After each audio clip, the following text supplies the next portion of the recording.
Comme Mwendi Mungengi Cédric, étudiant en licence 3 à l'Institut supérieur d'ingénierie, ils sont nombreux qui, après avoir passé le parcours licence, sont confrontés aujourd'hui à des problèmes de paiement des frais de scolarité. Conséquence, pas de soutenance pour eux.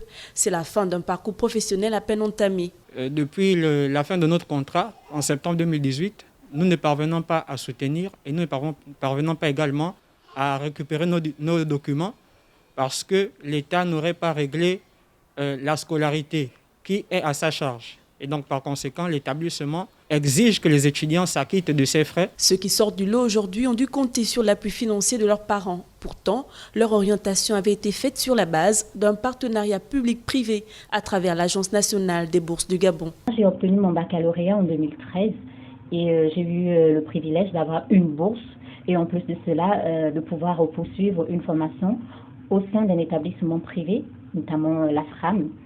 Et de façon générale, mon expérience, elle est plutôt positive.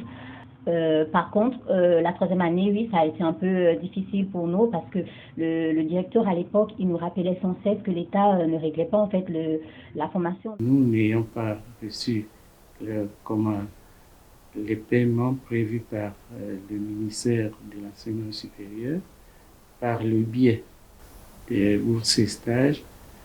Nous avons donc demandé certains enseignants, à certains étudiants, autant pour moi, qui n'étaient pas en règle, donc qui n'avaient pas encore obéi aux quotas prévus par l'établissement, de faire des efforts sur eux-mêmes.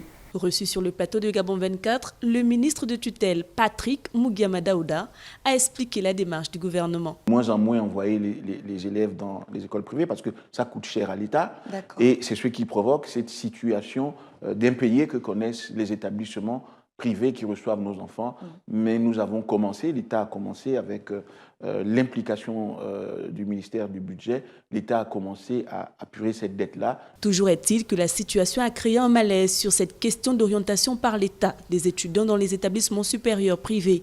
Un malaise qui pourrait entacher les prochains partenariats du genre.